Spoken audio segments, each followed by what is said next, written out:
Donald ட்ரம்புடன் அனல் பறந்த விவாதம். கடந்த வாரம் டொனால்ட் ட்ரம்புடன் நடந்த காரசார விவாதத்தில் தூங்கி போகும் நிலைக்கு தள்ளப்பட்டதாக ஜோ பைடனை ஒப்புக்கொண்டுள்ளார். குறித்த விவாதத்தை அடுத்தே ஜோ பைடன் தேர்தலிலிருந்து விலக வேண்டும் என்ற கோரிக்கை அவரது ஆதரவாளர்கள் மத்தியில் எழுந்தது.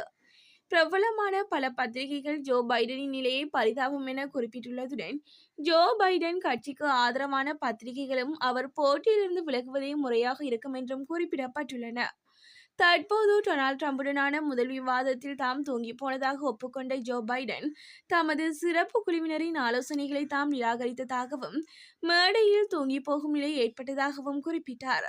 மேலும் அந்த விவாதம் நடைபெறுவதற்கு முன்னர் தாம் சில நாடுகளுக்கு பயணம் மேற்கொண்டிருந்ததாகவும், அதுவும் ஒரு காரணம் என குறிப்பிட்டார். ட்ரம்புடனான நேரலை விவாதத்திற்கு முன்னர் ஜோ பைடன் முக்கிய நிகழ்வுக்கு தயாராக கேம்ப் டேவிட்டில் இருந்தமை குறிப்பிடத்தக்கது. 6 பெண்கள் மீது கட்டுப்பாட்டை இழந்து பாய்ந்த பேருந்து. உத்தரகாண்டில் நடந்த பேருந்து விபத்தில் பெண்ணொருவர் உயிரிழந்துள்ளார்.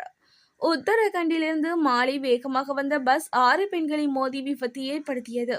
சிசிடிவி காட்சிகளில் பஸ் கட்டுப்பாட்டை இழந்து ஆட்டோ ரிக்ஷாக்காக காத்திருந்த பெண்களை மோதி விபத்துக்குள்ளானது தெளிவாக தெரிந்தது.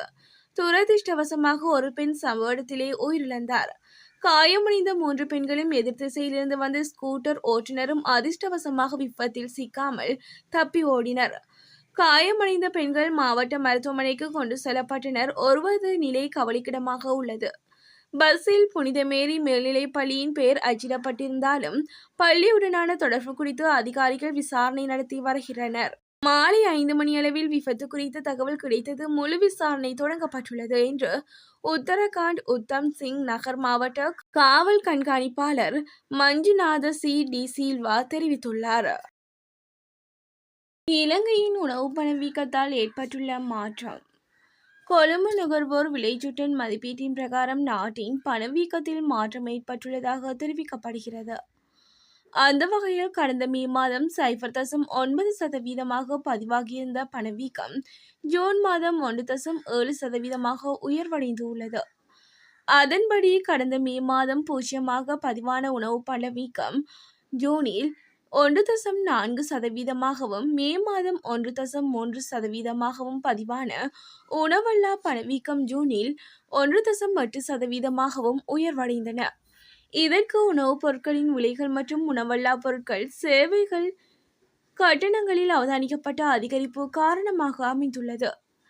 பொருளாதாரத்தின் அடிப்படை பணவீக்கத்தை பிரதிபலிக்கின்ற மைய பணவீக்கம் கடந்த மே மாதத்தில் பதிவான 3.5%, ஜூன் மாதத்தில் 4.4% உயர்வடைந்துள்ளது. கொழும்பில் 67வது மாடியிலிருந்து குதித்து மாணவன் மாணவி விபரீத முடிவு. கொழும்பில் உள்ள பாடசாலையில் கல்வி பயிலும் மாணவனும் மாணவியும் மாடியிலிருந்து வீழ்ந்து உயிரை மாய்த்துள்ளதாக தகவல்கள் வெளியாகியுள்ளன. குறித்த சம்பவம் கொழும்பு கொம்பனி வீதியில் உள்ள சொகுசு குடியிருப்பு பகுதியில் இடம்பெற்றுள்ளதாக காவல்துறையினர் தெரிவித்துள்ளனர். கொழும்பு குருந்துவத்தையில் உள்ள சர்வதேச பாடசாலை ஒன்றில் கல்வி கற்கும் 15 வயதுடைய மாணவனும் மாணவியுமே இவ்வாறு உயிரிழந்துள்ளனர். சம்பவம் தொடர்பில் மேலும் தெரிய வருகையில், கொழும்பு கொம்பனி வீதியில் உள்ள சொகுசு குடியிருப்பு கட்டிடத்தின் 67வது மாடியிலிருந்து குதித்து தவறான முடிவெடுத்து உயிரிழந்துள்ளதாக தெரிவிக்கப்படுகிறது.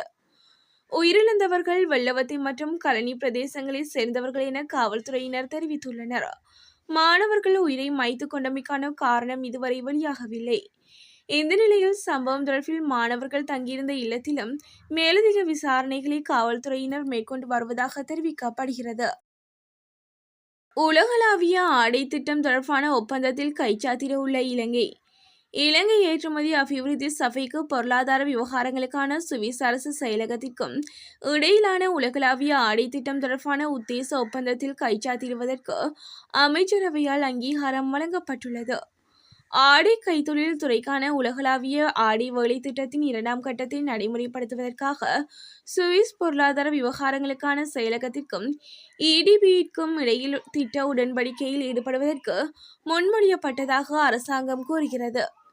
இந்த உடன்படிக்கையில் நுழைவதன் மூலம் டிஜிட்டல் மயமாக்கலை ஊக்குவித்து தரமான தயாரிப்புகளை நோக்கி நகரும் பணியின் அடிப்படையில் ஆடை அலங்காரம் மற்றும் ஆடை தொழில்துறையில் மாற்றத்திற்கான உலகளாவிய ஆதரவை இலங்கை பெற முடியும் என கூறப்படுகிறது. அபிவிருத்தி உத்தியோகத்தர்களின் பரீட்சையில் மொழி ரீதியான அநீதி. அபிவிருத்தி உத்தியோகத்தர்களின் முதலாவது வினைத்திறன் கொண்ட தடை தாண்டல் பரீட்சையில் தமிழ் மொழி வினாத்தாளில் சிங்கள மொழியில் தரவுகள் வழங்கப்பட்டமையால் பரீட்சார்த்திகள் சிரமங்களை எதிர்கொண்டதுடன் இது தொடர்பில் வவுனியா மாவட்ட அபிவிருத்தி உத்தியோகத்தர்கள் மனித உரிமை ஆணைக்குழுவில் முறைப்பாடு ஒன்றையும் செய்துள்ளனர். 1978 ஆண்டின் அரசியலமைப்பின் 13 மற்றும் 16 திருத்தங்களில் சிங்கள மற்றும் தமிழ் அரச கர்ம மற்றும் தேசிய மொழிகளாக ஏற்றுக்கொள்ளப்பட்டுள்ளதுடன் ஆங்கிலத்துக்கு இணைப்பு மொழி என்ற அந்தஸ்தும் வழங்கப்பட்டுள்ளது. ஆனால் வெறுமனே எழுத்து வடிவில் இருக்கும் சட்டங்களும் பாதுகாப்பு ஏற்பாடுகளும் சிறுபான்மை இனத்தவரை பெரிதும் பாதிக்கிறது. 2024 6/30 அன்று அபிவிருத்தி உத்தியோகத்தர்களுக்கு முதலாவது வினைத்திறன் தடை தாண்டல் பரீட்சை நடாத்தப்பட்டது. அதில் கணினி பரீட்சையில் விரிதாள் தொடர்பான கேள்விக்கான தரவுகள் முழுவதுமாக சிங்கள மொழியிலே வழங்கப்பட்டதால் பரீட்சையை எதிர்கொண்ட அபிவிருத்தி உத்தியோகத்தர்கள் பெரும் சிரமத்துக்கு உள்ளாகியிருந்தமை குறிப்பிடத்தக்கது.